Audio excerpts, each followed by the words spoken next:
Hey, everybody. I'm your host, Rick. It's HabNormals, episode 67. Thanks for joining me. We've got a lot today. It's the season preview episode. So, camp opened. What are we today? About 5 days ago, camp opened. They are on ice, obviously. And I'm recording this Monday morning. So, preseason games start tonight right here on Talking Habs. So, check it out. Come hang out with me and we'll enjoy the game together. I'm not showing the game, but we'll talk about it while it's on. Okay, so today, Coach Marty sets the tone for camp. Talk about that. I've got last season record and my prediction for this season. Who's here still and who is gone? Players to watch. Defensive pairings, and I'm really happy about that one because I seem to have gotten it right, at least for camp. To start. So tonight, I don't know if everybody's going to be in the lineup, but we're going to go over the lineup that RDS is predicting, and we'll see how I was right. Keys to the playoffs, my keys to the playoffs. Questions I have going into camp. I got a new prediction for the Atlantic Division Final standings, some hot takes, and if there's time, because it's going to take a while, some little odds and ends, nothing that much. And that's it. So all that starts like right now on HabNormals.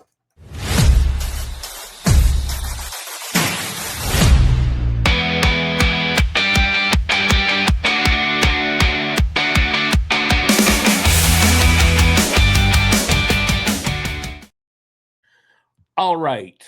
If I act weird, it's my chair. My chair broke, so there's no lock on it, so it might look weird. All right, so Coach Marty, we're gonna get right into this. Coach Marty set the tone for training camp. It's a new kind of attitude at training camp this year because they're in a new phase. And whereas before, they kind of eased into it, it wasn't as intense, like from the minute camp opens, but that's changed this year. And I've got this, and we'll take a look at it this way. So the headline is Marty St. Louis turns Canadians training camp into playoff prep. Marty St. Louis made his point clear. No more coasting through camp. No more easing in. The Montreal Canadiens have to be ready from day one. As a coach, he isn't here for half-speed hockey. The Canadiens head coach made it plain. Summer's over. Shinny hockey's over, and the real work begins now.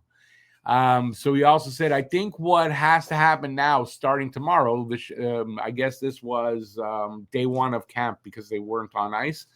The shinny hockey is over. It's got to start now. The decisions you make with the puck through the neutral zone has got to start now.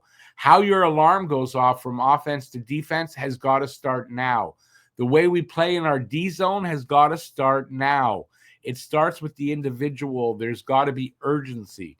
It's now. Trust me, I've experienced many training camps, he does say. So, so Coach Marty knows what he's talking about there. Hang on, let me just switch this over. And I really like the attitude, right? Because they made the playoffs last year when they weren't really expected to. And this year, some people have them still finishing at the bottom of the division. I don't think that's what's going to happen.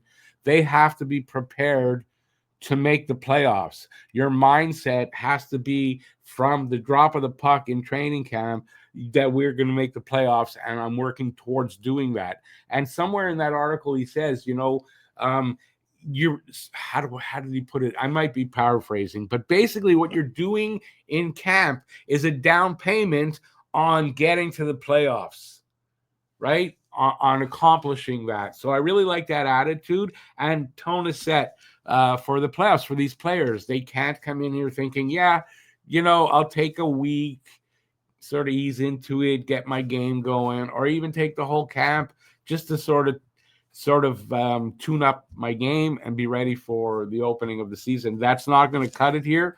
And as much as Coach Marty is, he's a player's coach, easy to talk to. You can go to him and he's not going to scream and yell, yet he's very demanding. And he has said that before. But I mean, the plan for getting to where they want to get to was not, I guess, not to be too hard till the right time. And now is the right time where from the minute camp opens, your mindset has to be, we're making the playoffs and I'm going to do everything I can and work as hard as I can to get there as a group. And I'm playing for my teammates. I'm playing for me. I'm playing for the fans. Like, it's, you know what I mean? So I like that mindset. So yeah, he really set the tone to start. Okay, let's take a look for what last season's record was. Let's go back over here. Last season record was 40, 31, and 11. They had 91 points, and they were fifth in the division. And they had the wild card 2, and that was a Metro Division wild card. So they were representing the Metro Division again, which happens as a crossover. This season, I'm predicting, and you can think I'm crazy or not, and we'll talk about it a little later when I do the Atlantic Division prediction, my updated one.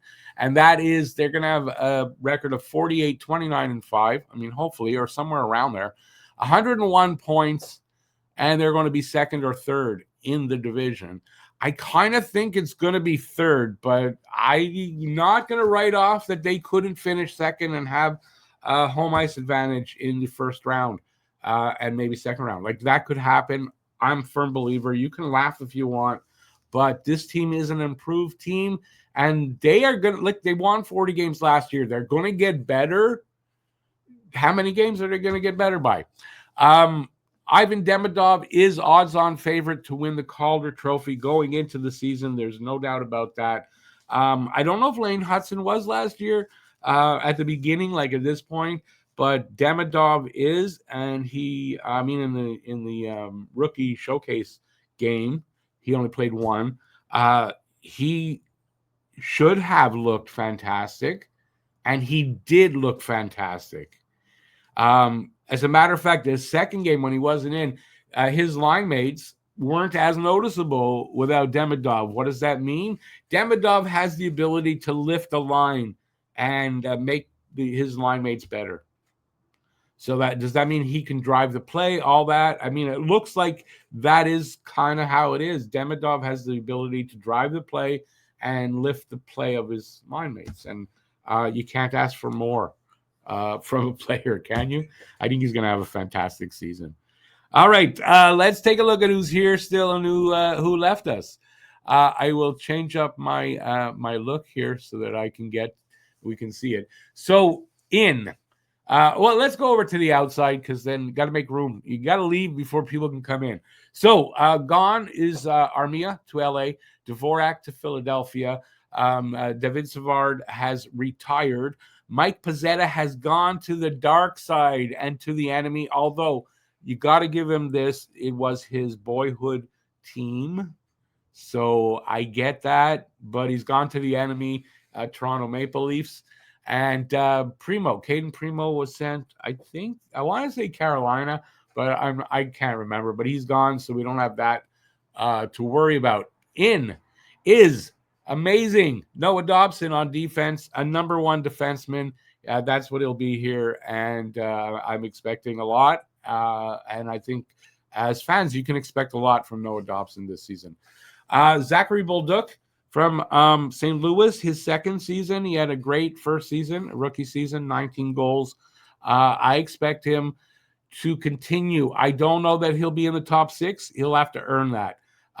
But if not, he'll still be on a pretty good line on line 3 and still be able to contribute. And I expect a lot from him. I'm excited about Bolduc. Joe Veleno, he's here to play probably bottom 6 center minutes.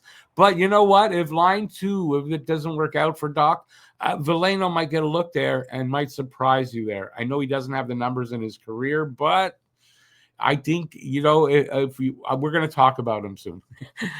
Sammy Blais is here. I expect Sammy Blais to be a 13th forward. He'll fill in. He'll play certain situations. An experienced cup-winning NHL forward. Gritty. He's got a very gritty game, something Montreal needs. So in those kind of games, I expect he'll be in the lineup for that kind of stuff. Capo Kakinen, backup goalie, fighting for that spot with Jacob Dobish. And we'll see. If not, they have to waive him to put him back into the AHL. May lose him that way if he doesn't make the backup role. And then there's Mandelis. I can't remember his first name now. Uh, he's a goalie signed to a PTO, not expected to make the team. But if Kakinen gets waived and picked up, you got Mandelis there to back up Fowler in the AHL. I know not much about him from Ottawa organization. Played 3 games in the NHL in his career. Did well, but didn't get another chance. So we'll see what happens with that. And that is, that's who's in and out. If I forgot anybody, please let me know in the comment section. I don't think I forgot anybody, but I might have. All right, let's move on to players to watch at camp. So let's get that. And let me get here. Did that help? Let's go over here. All right. So I've got Owen Protz. Owen Protz is a defenseman they just picked up in the draft.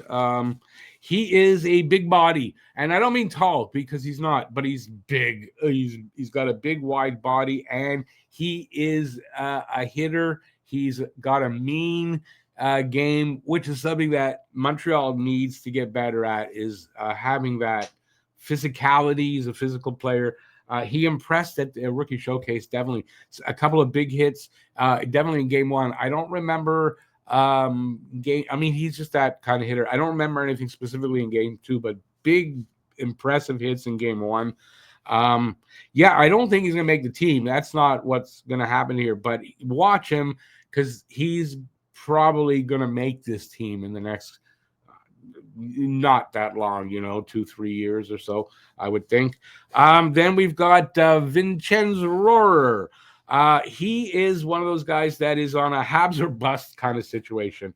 He won't be sent to Laval, and I don't know the reason why, which means he'd be going back, I guess, to the SHL in Sweden. Rohrer is impressive. He's got some talent.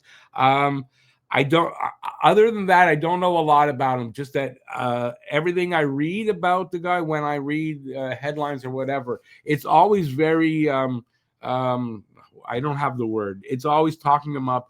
He seems like this guy's got potential. Is there a spot for him here this season? Because he's got to make the team. That I don't know. But watch him in camp because he doesn't have much, choice. If he doesn't want to go back to Sweden, he's got to make the team. I did make some notes. He's got blazing speed, a relentless motor, and apparently can play anywhere in the lineup. So he's a Swiss Army knife type, like a Paul Byron. But he's got serious talent, so look out for him. Florian Jacki, I don't have to say that much. He's we all know. We've all been waiting for him now. He's looking good, especially, I mean, he has some chemistry with Demidov. He's not I don't know if he's fully developed, or what I want to say, he's not a fully smooth out player. You know what? He's got some holes to his game, but he's getting there. And I think there's a possibility on the 4th line. I think this guy could make it. Like Arbor, this is what I wrote. Like Arbor, he brings something not many players bring: physicality and offensive potential, because he can score, he can contribute there. He's got energy, grit, big hits, work ethic, and willingness to do the dirty work. And that's not something you get in every even 4th liner. He's got something special. He's got size. He'll fight. Imagine having Arbor and Florian. Who's going to be really taking, liberties with the team? I don't know. So watch him in camp. Joe Veleno, as I said, he's very versatile, middle 6 center so far in his career, or winger. He's got a lot of NHL experience. He had exceptional status at the age of 15 to play in the Quebec, the QMJHL. So that says something. And apparently the only player to ever get that for the QMJHL. So the kid has potential. It's still there. He's still young. I think if second line center doesn't work out for Doc, they could try him there and something might hit there. He's at the right age he's just about entering his prime. And Joe Veleno, just watch him in camp. Sammy Blais, as I said before, won a cup in St. Louis. He's a physical forechecker, has a playoff style game is how it's described. So that means physical, gritty, mean. It's something Montreal doesn't really have. I don't see him being having a regular spot, but he'll be in and out of the lineup. Depending on matchups and stuff. I think so. 13th forward type. Joshua Roy, local kid, drafted and developed by Montreal. He's improving every year, but is the NHL ready yet? Is he ready to make the team? He's been mentioned as a trade chip to try to get a second line center. Him, Struble, and I'm blanking on the third player. Let's see what kind of cap he has, but watch him in cap. He kind of needs to impress this cap. He kind of really does. Oliver Kapanen played some last season, not that much, but played. Looked really good in game one with Demidov. Kapanen's name's been mentioned as being tried at second line center. One thing we know now, there's chemistry there with Demidov, if that's the case. Highly skilled. Can he adapt to the NHL's pace and physicality? Question mark. Excelled with Demidov, as I said, in the rookie showcase game. Owen Beck. Owen Beck has a shot to be. I don't know if he'll maybe a fourth line center if they move Evans up. That could happen, but he's got a shot. It's got to impress. Is the NHL ready yet? I don't 100% know. We're going to find out a little more in camp. Adam Engstrom, kind of the dark horse on defense. If Reinbacher isn't ready, which I suspect probably he isn't, I think Engstrom has a shot to make the team, although there's not a lot of room. Like if Struble got traded, I could see Engstrom making the team. He's got the size. I thought he was smaller, but realized he's 6'2", I think. So he's got the size. He's got the skill. Is he NHL ready? He looks like he's more NHL ready than Reinbacher, so we'll see. Jacob Dobish, and I can mention Capo Kakinen as well because they're battling for the backup role. So watch them because they have to impress. If they want the job as the backup, one of them has to beat the other because that's your two guys, right? I don't think any of the other goalies in camp have a shot to be the backup unless, they have that kind of cap where you got to look at that. But it's between Dobish and Kakinen, so watch them in camp. It's great to have that competition. They drive each other to be better, and we'll see what happens there. And then I have Arbor Jackeye. And why do I have Arbor Jackeye to watch in camp? Because Arbor Jackeye, it's not that he's really that much in danger of losing his spot here with the team, but he could be if he has a really bad camp. So he needs to have a good camp. I'm hearing that he already is. I would like Jackeye to remain on this team, especially with his brother. I think the Habs would too. I think he'll be the opening third pair defenseman in Toronto, depending on how camp goes. But I mean, he's got the determination and the will, and I think he'll do it. So, but keep an eye on Arbor.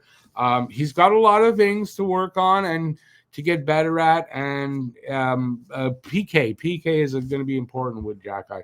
If he can solidify himself on the PK, he's got a really good shot, in my opinion, to get that third pairing spot as a regular defenseman. That's what I think. So let's see. I've got this. I didn't have Kirby Dach there, but I wanted to say you got to watch Kirby Dach in camp as well. And Kirby Dach here is Marty St. Louis confirmed Kirby Dach will get the first shot at the 2 spot this season, which we all kind of knew, right? And this is Kirby Dach on his mindset. I feel like I have the FU mindset, which I can say here, it's the fuck you mindset when I'm at my best. Certain guys are different. Where if they get too angry, they lose it. And if they're happy, then they're really good. I feel I'm at my best when I can find that fuck you mentality while also enjoying it, where it's not overtaking me. I like hearing that. I don't know why I'm here. There. I like hearing that, especially from Kirby Dach. Yeah, okay. I'm getting a garbage truck coming to pick stuff up. So what I'm going to do, from there, because we're going to talk about Kirby Doc a little more, is put this up here and say that we are having a merch sale. And you can see the link is on the bottom here, although I'm blocking some of it. It's on the bottom of the screen the rest of the time. September promotion, get a free Daily Fix mug with every purchase of $100 or more. And all you have to do is you go and figure out what you want. As soon as it hits $100 in the cart, the mug will be added directly to your cart. That goes till the end of the month. And you get that mug for free. So head over there at Talking Habs Media Shop, fourthwall.com /EN.CAD. Link is in the description as well. And yeah, head over there and get some merch. Oh, I got to do this too. Let me get back here. I got to do this. Here's my, it's the HabNormals mug. And it's got that on the other side. I drink from it all the time. It's fantastic mug, and it is made and done and it's sent and all that from Canada, as are the hats. This is my HabNormals hat, so check it out and help feed my dog. And she's got to go to the vet soon. You can help me pay for that. I appreciate that. And I'll be right back. All right, this is going to be my favorite segment today. And why? Okay, this is the defensive pairings, and the reason is I did an early lineup prediction video, and if you look on the screen, pairing group, whatever you want to call that, is my prediction from the group. But in hearing how many people said Matheson and Dobson can't be paired, and then listening to people who should know talking about it, and I'm like in the minority, I said, okay, I'm going to come up with another way to put this defensive group together, and that's Group A. So what I came up with was Gooley Dobson, who everybody's sure that's going to be the first pair. Hudson Struble, Matheson Carrier with Jack-Eye as the seventh defenseman. I put together Matheson Dobson, Hudson Gooley, because Hudson Gooley played well together, and Gooley plays well on the right for the left side defenseman. Gooley's the best guy to be on the right, in my opinion. And then Jack-Eye Carrier with Struble being the seventh guy, but I think just, depending on matchups, I think Struble and Jack-Eye can, be interchangeable, and Struble can play the right as well. He's pretty good there. So any injuries on the right, and Struble can fill in, and Struble can play with Hudson. He's proved that already. So that's not a problem. So that's who I thought would be, but a lot of people said I was wrong. All right, that could be I was wrong. Camp opens. And obviously, they put together guys on the ice. And what do they do to start? And never mind the forwards. We're not talking about them. But look at the defense. Matheson, Dobson, Gooley, Hudson. So they have Hudson playing on the right. I don't know if that's the best for me to have Hudson playing on the right. I think he's better on the left, but I could be wrong. But it is Hudson Gooley and Jack-Eye Carrier. And now Struble's not out of it. Struble is your 7th D, and like I said, he'll be playing his share of games. It's not going to change. Until at least maybe either Jack-Eye or Struble absolutely cements that third pairing spot.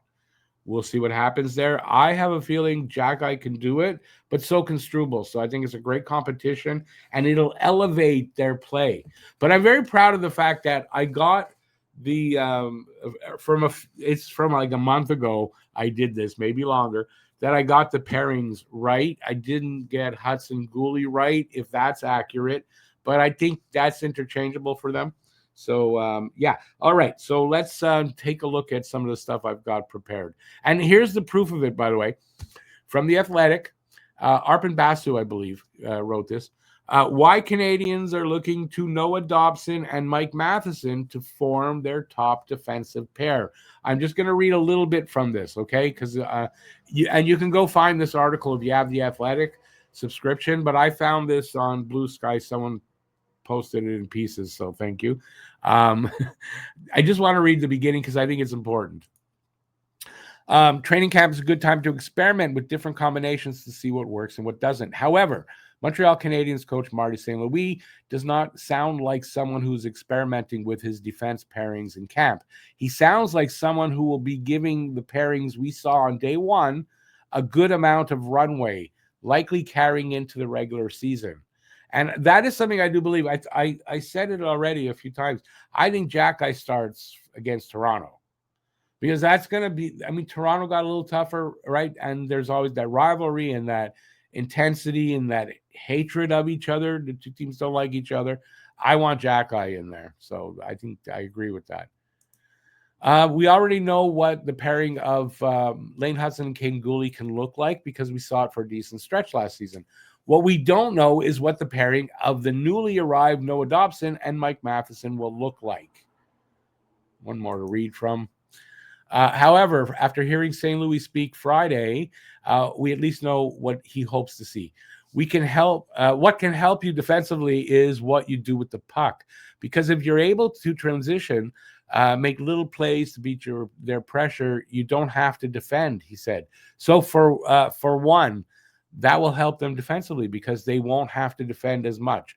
But the two together, Noah has a long reach, a long stick. Mike covers a lot of ice.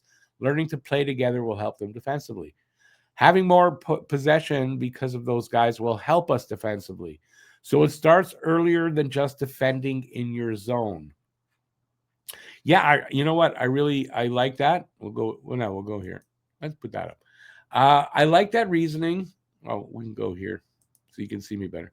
Now I was preparing because I paused and I was preparing for it. I don't know if I can re-say it, but it's too highly. An offensive powerhouse as a duo, right?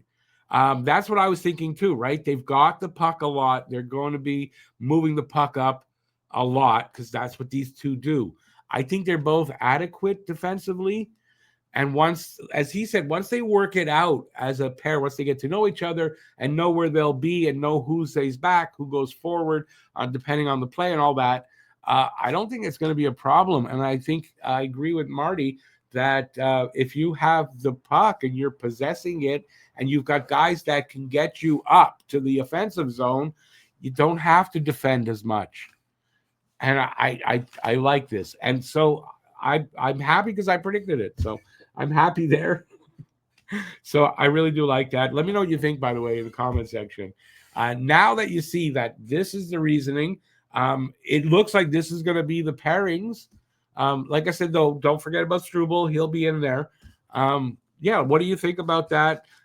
If you want to give me any praise for being right, I don't mind that. Do that in the comment section. Just joking. But yeah, let me know what your opinions are of that fact that that's going to be the defensive pairing more than likely. And it depends what happens in camp and if there's any injuries, obviously. And let me know what you think about that because I like that.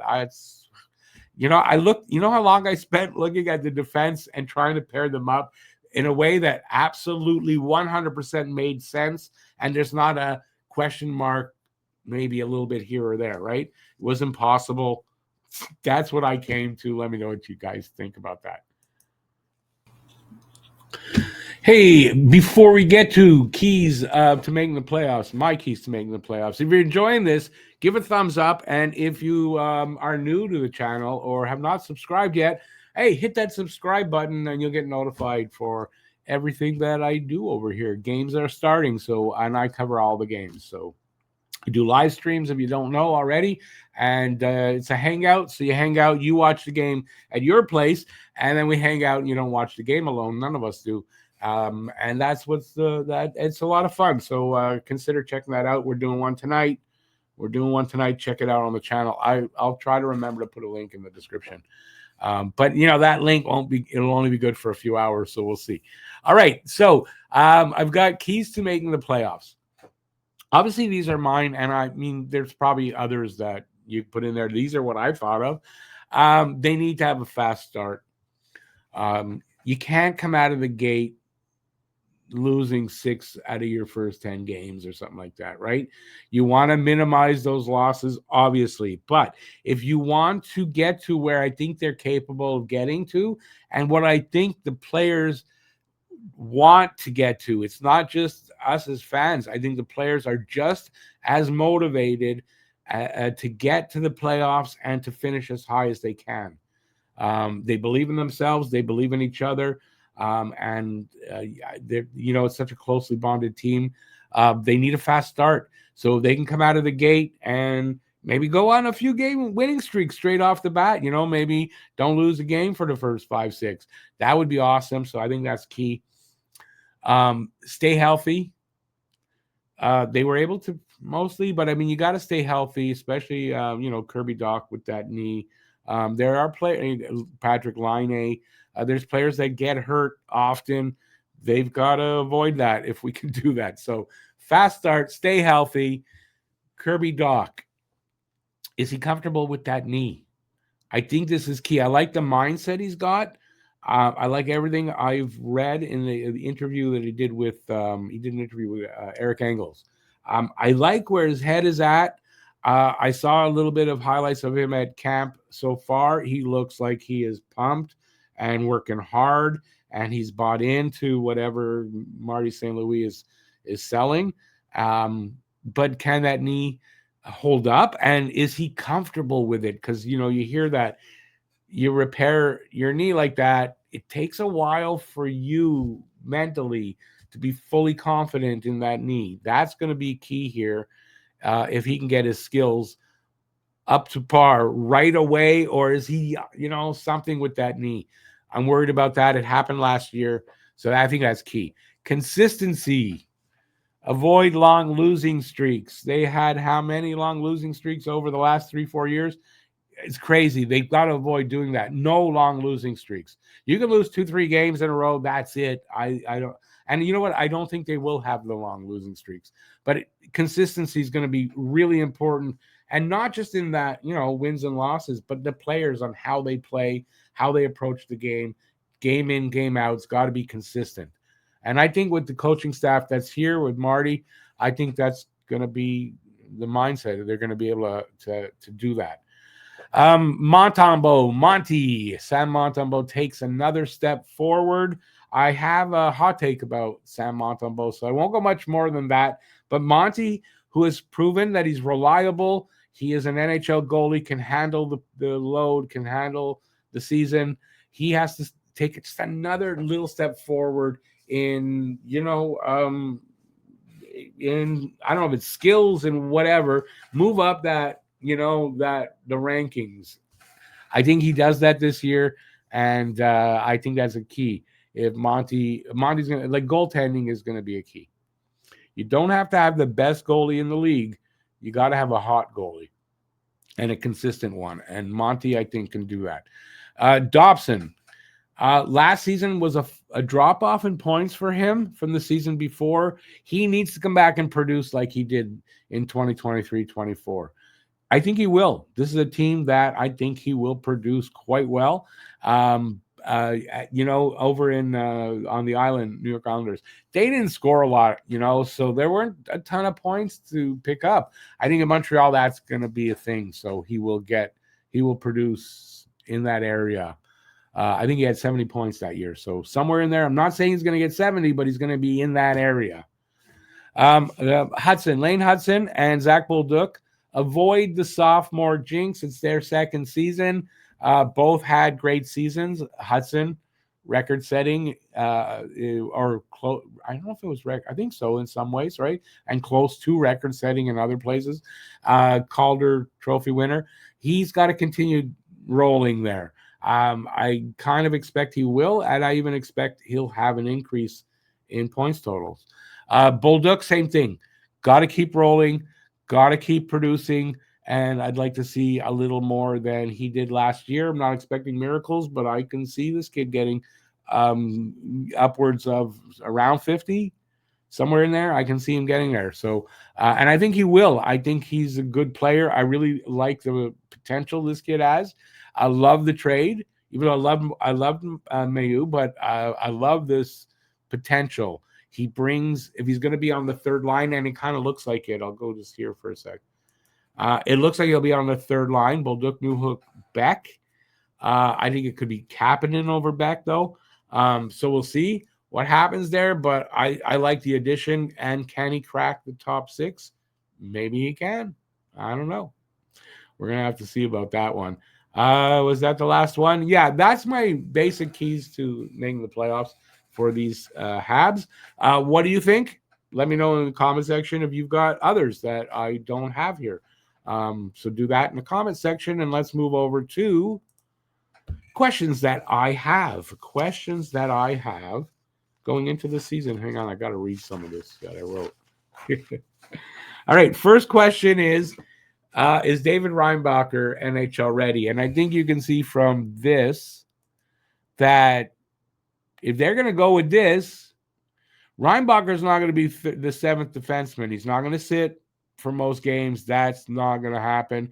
He is going to play a lot down in Laval, which is what I thought. I didn't think he was ready. And even if they wanted to rush him a little bit, he hasn't played enough down in Laval. And with the injuries and all that, he's got a little development to still go through. And I think he'll do that this season. I expect maybe trade deadline time or next season for Reinbacher. He needs to get a little more development in my opinion, so far. Will Zach Bolduc crack the top six? I just talked about that for a second. Potential is there. I think it hinges on Laine. If Laine starts off well, like he's promising, and he's promising, there's no doubt about it, he's going to have a good season. If he can live up to that, then I don't know if Bolduc cracks the top six or not, unless they give him a shot at the 2C and they like him there and they go, well, if Doc does not make it, we'll go with him there and try. Other than that, I think he's playing the third line right now. So we'll see how that works out.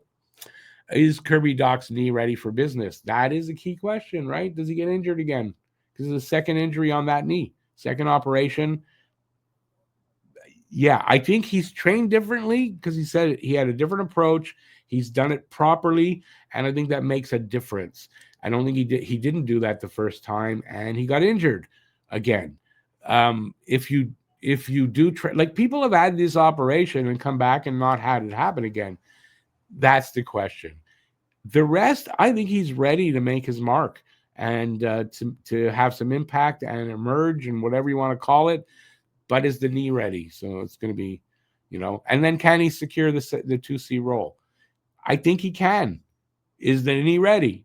I think he can secure this 2C role, but it's going to hinge on that knee and his on the knee itself and his confidence in the knee, I want to say. And then can Doc stay healthy all season? It's kind of all one question, and that's another question. He has not ever had a healthy season, I don't believe. Junior through his NHL career has not had a full season. Can he do that? I think I make a prediction about it in the hot takes, so we'll get to that in just a bit. I'm not going to give it away right now. All right, it is time for the prediction part of this podcast. So I've already done a standings prediction video, an early standings prediction video, where I had Montreal. I want to say fourth because I can't remember off the top of my head, and I was a little lazy to go look through all my paperwork to find it. So I apologize for that, but it doesn't matter because I've refigured out. I've changed my opinion. And you may say this is bias, and there may be a little bit in there because, of course, I'm a Habs fan. I want to see them be better. I want to see them win a cup, obviously.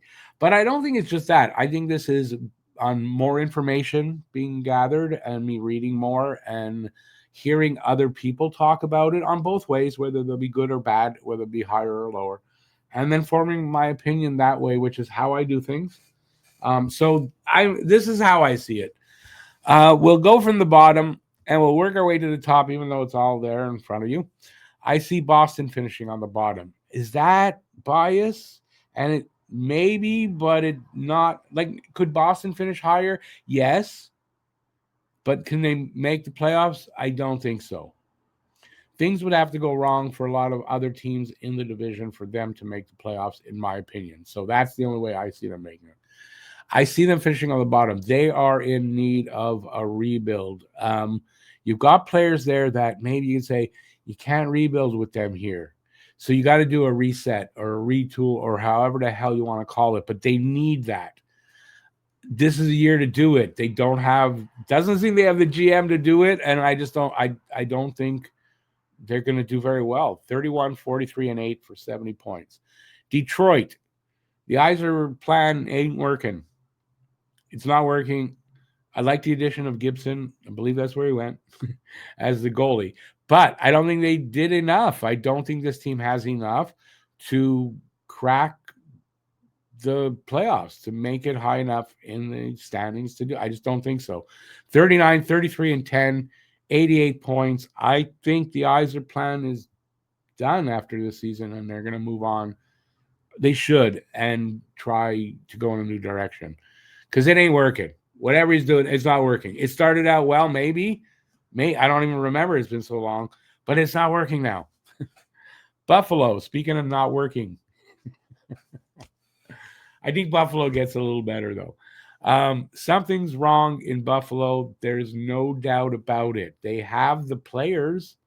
They don't have the veterans, though, and I think that's a key problem here, is you got so many young players trying to learn how to do it without enough veteran leadership there to teach how to do it. And that's needed. Montreal did it right. They didn't get rid of all their veterans. I think Montreal did it right. But Buffalo, if it clicks, could be higher up in this list.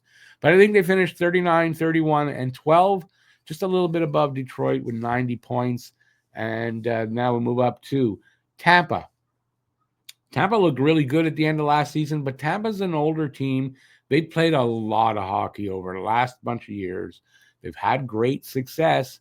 I don't think they're not going to have success, but I think they're going to sort of just fall out. Not by much, though, as you see.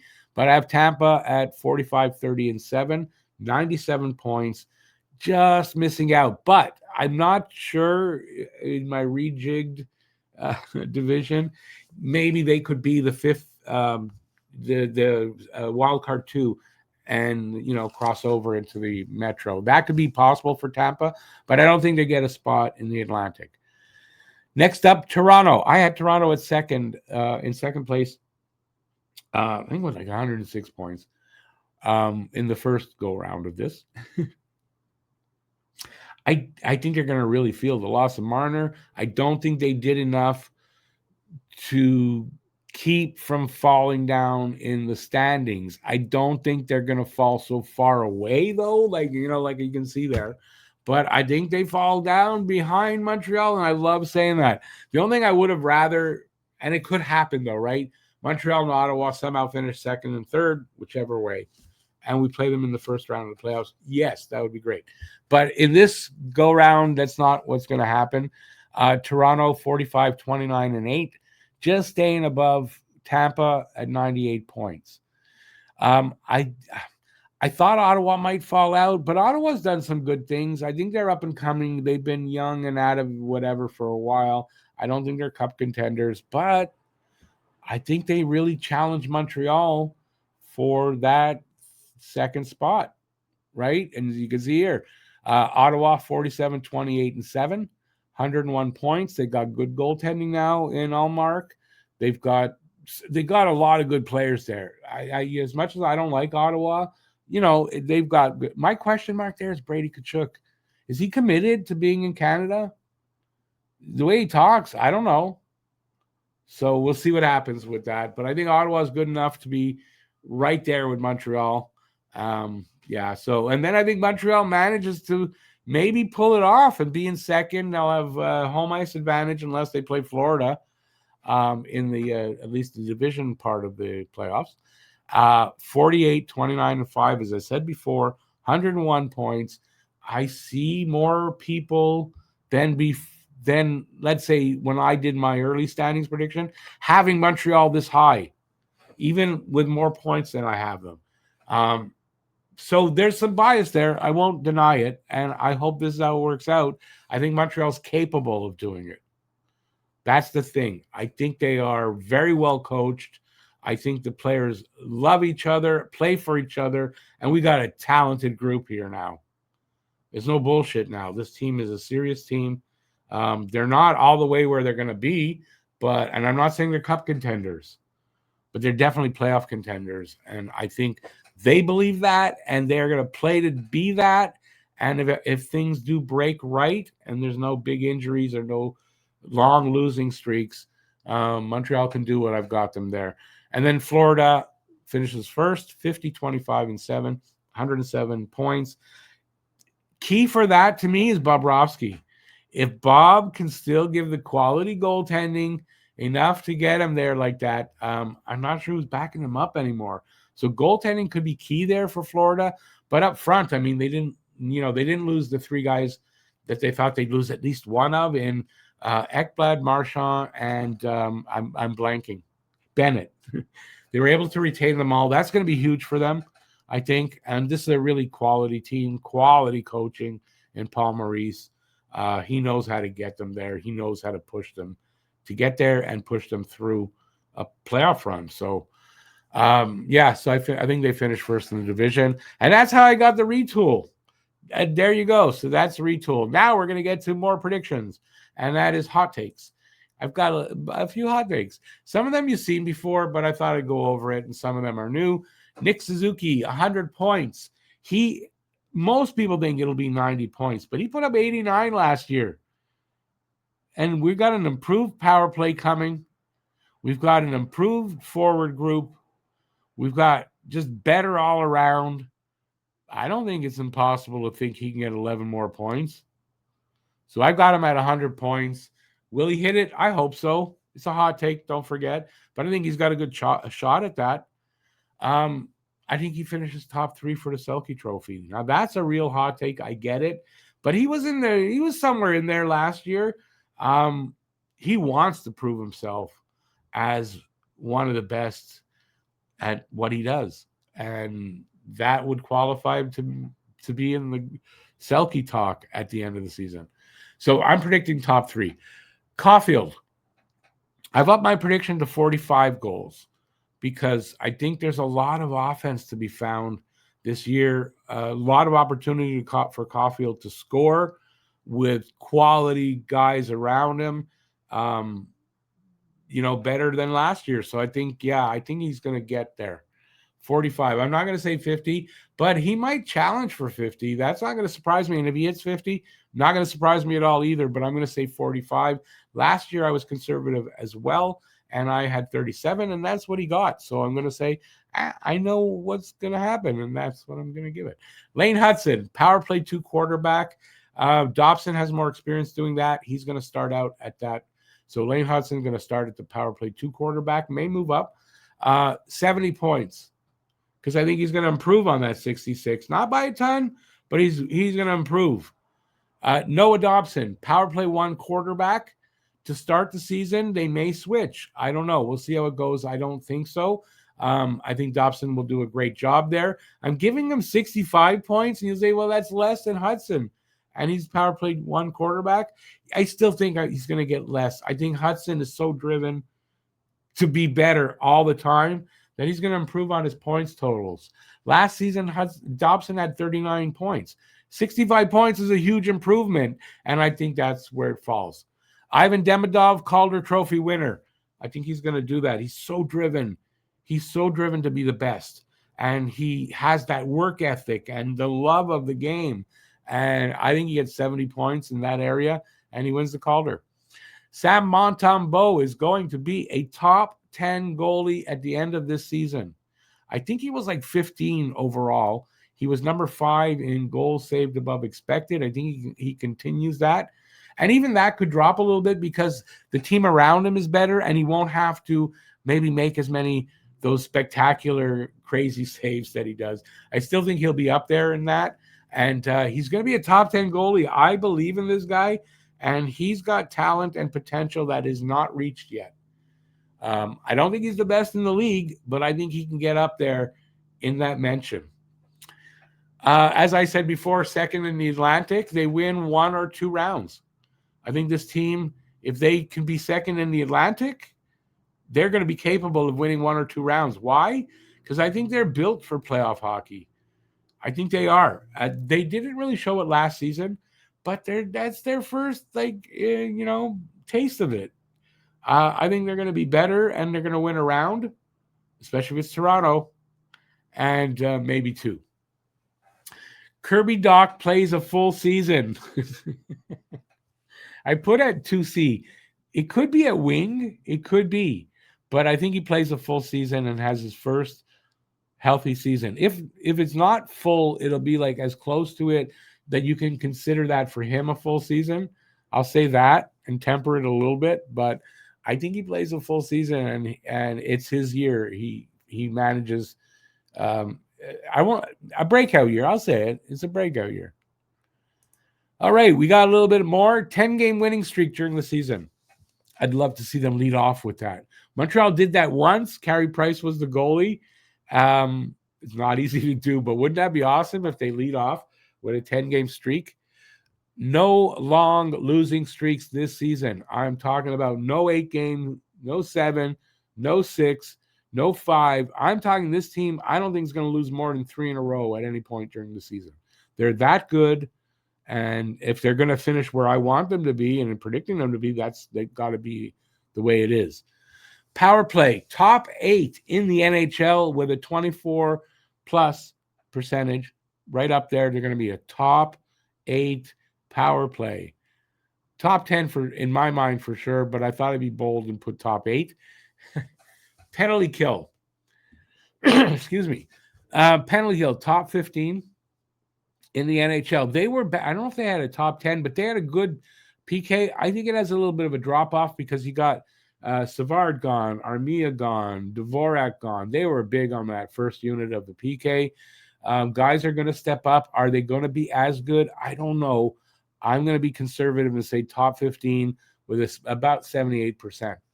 I think they had like 80%, a little over last season, which is really good.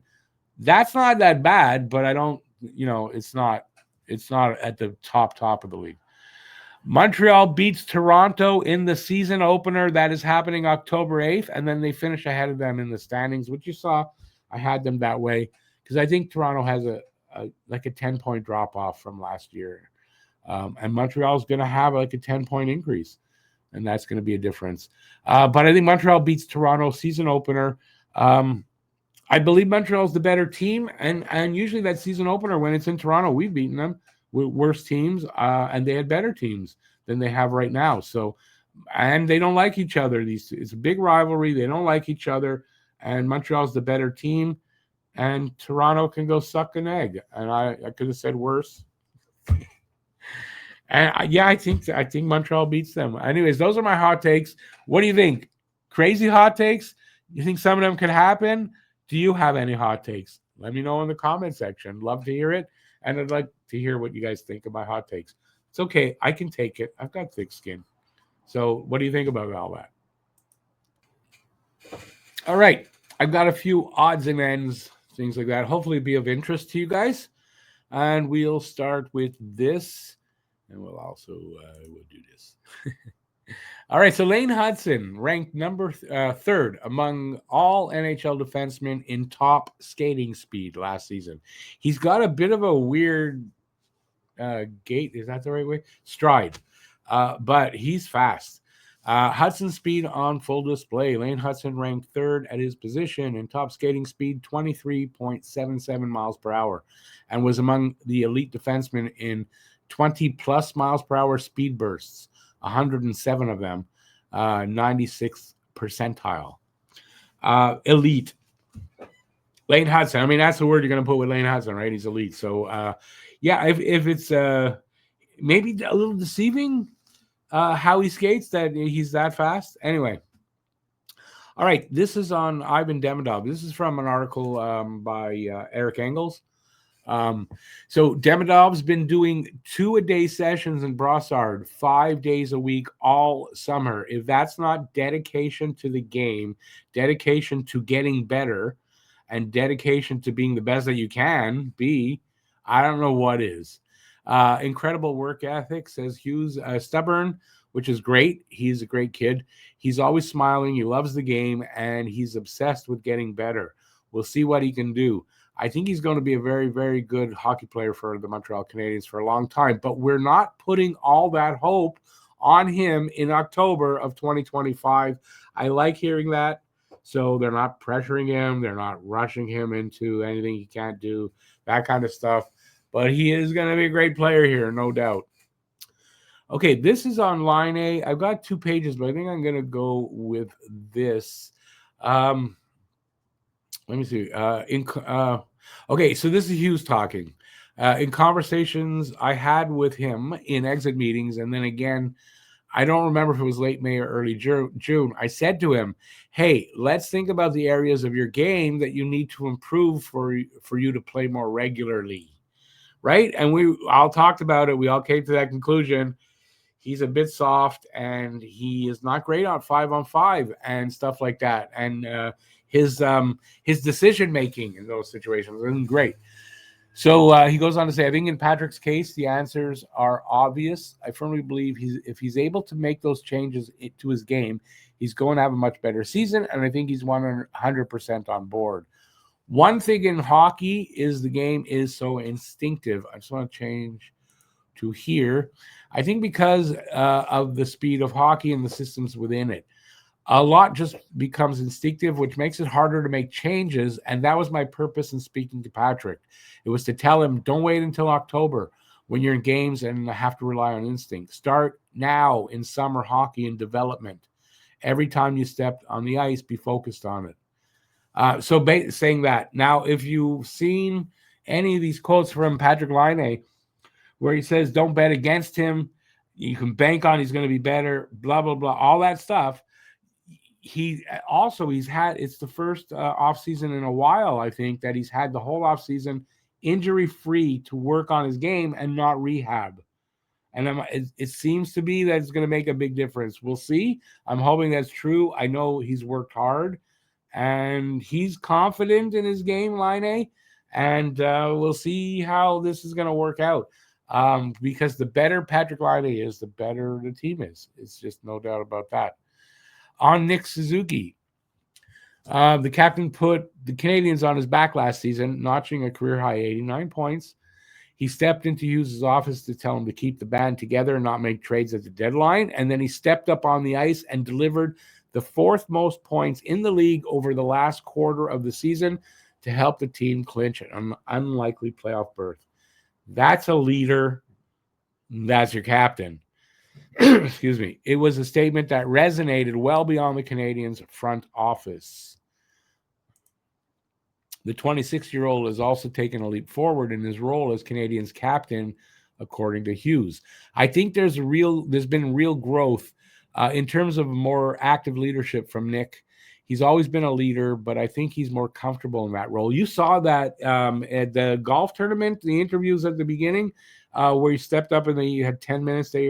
I saw a much more mature guy, way more comfortable in the role that the role of captain. So I noticed that for sure. And he says it's only natural as you get a little bit older.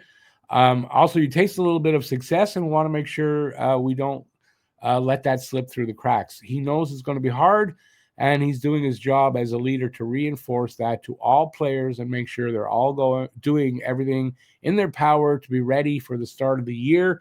And if there's one thing Suzuki is, he's a great leader, and he cares about all the players, and he helps them, and he's a great leader. The word like Beliveau or Koivu, like in that vein, he's a great leader. He's going to be remembered as a great captain of this team. Watch and see. This is about Dobson.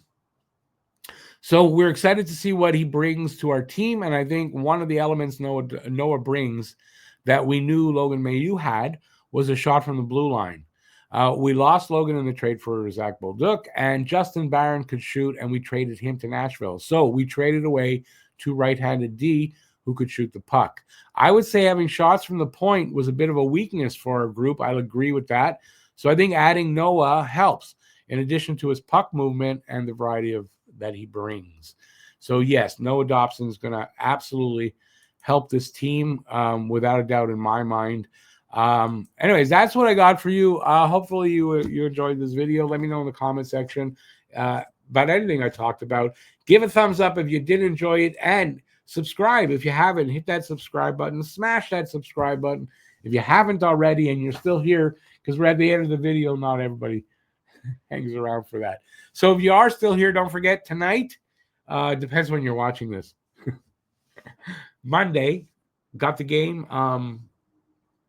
Pittsburgh's in town. Tuesday, got the game. Philly's in town. So check those out right here on Talking Habs. And thanks for joining me. Really appreciate it. And until next time, stay safe out there. Peace out, y'all. And enjoy the games. Enjoy the hockey. Hockey's back. Season's here. And we basically got hockey every couple of days. Basically, right now, all the way till the end of the playoffs. Or till the end of Habs being in the playoffs. All right. That's it. Have a good one. And, yeah. Have a great day. Ciao, everybody. Swagger down the street with your red lips and funky beat. You better hold your head up to the sky. I'm gonna roll with you till the day I die.